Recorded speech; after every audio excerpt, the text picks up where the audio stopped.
महाराज रघु अयोध्या के सम्राट थे। वे भगवान राम के प्रपितामह थे।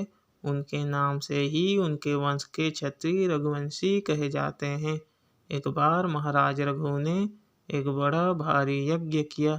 जब यज्ञ पूरा हो गया तो महाराज ने ब्राह्मणों तथा दीन दुखियों को अपना सब धन दान कर दिया।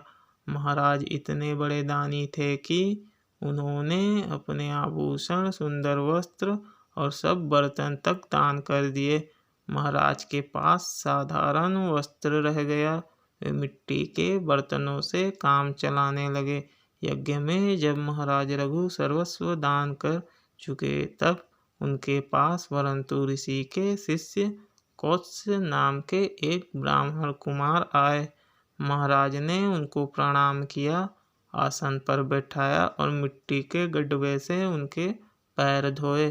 स्वागत सत्कार हो जाने पर महाराज ने पूछा, आप मेरे पास कैसे पधारे हैं? मैं क्या सेवा करूं? कौत्स्य ने कहा, महाराज मैं आया तो किसी काम से ही था, किंतु आपने तो सर्वस्व दान कर दिया है। मैं आप जैसे महादानी उदार पुरुष को संकोच में नहीं डालूंगा।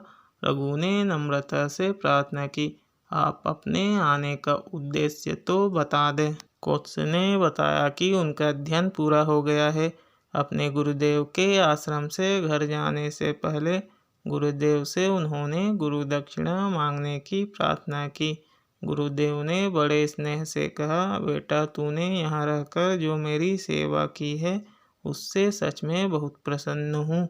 मेरी गुरु दक्षिणा तो हो गई है, तू संकोच मत कर, प्रसन्नता से घर जा। लेकिन कौत्स्य ने जब गुरु दक्षिणा देने का हठ कर लिया तो गुरुदेव को क्रोध आ गया।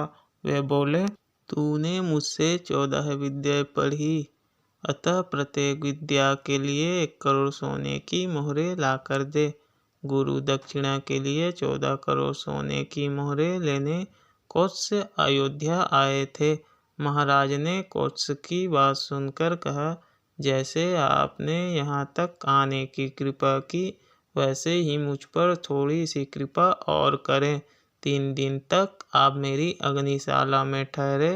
रघु के यहाँ से एक ब्राह्मण कुमार निराश लौट जाए यह तो बड़े दुख और कलंक की बात होगी।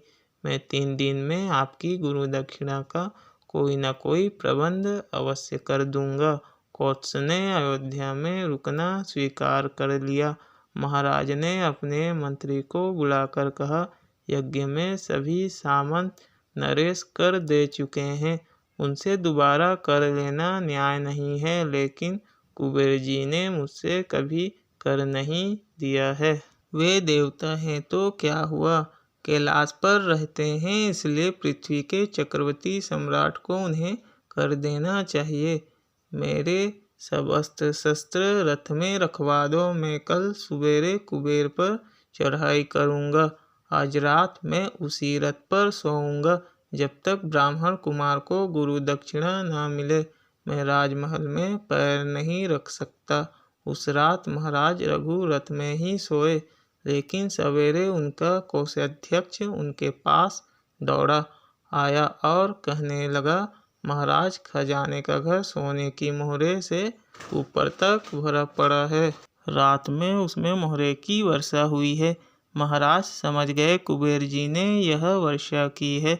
महाराज ने सब मोहरों का ढेर लगवा दिया और कौत्स्य से बोले, आप इस धन को ले जाए। कौत्स्य ने कहा, मुझे तो गुरु दक्षिणा के लिए 14 करोड़ मोहरें चाहिए, उससे अधिक 1 मुहर भी नहीं लूंगा। महाराज ने कहा, लेकिन यह धन आपके लिए ही आया है, ब्राह्मण का धन हम आपने यहाँ नहीं रख सकते, आपको ही यह सब लेना पड़ेगा। कौत्स्य ने बड़ी दृढ़ता से कहा, मैं ब्राह्मण हूँ, धन का मुझे करना क्या है, आप इसका चाहे जो करे, मैं तो 1 मुहर अधिक नहीं लूँगा। कौत्स्य 14 करोड़ मोहरें लेकर चले गए। शेष मोहरें महाराज रघु ने दूसरे ब्राह्मण को दान कर दी।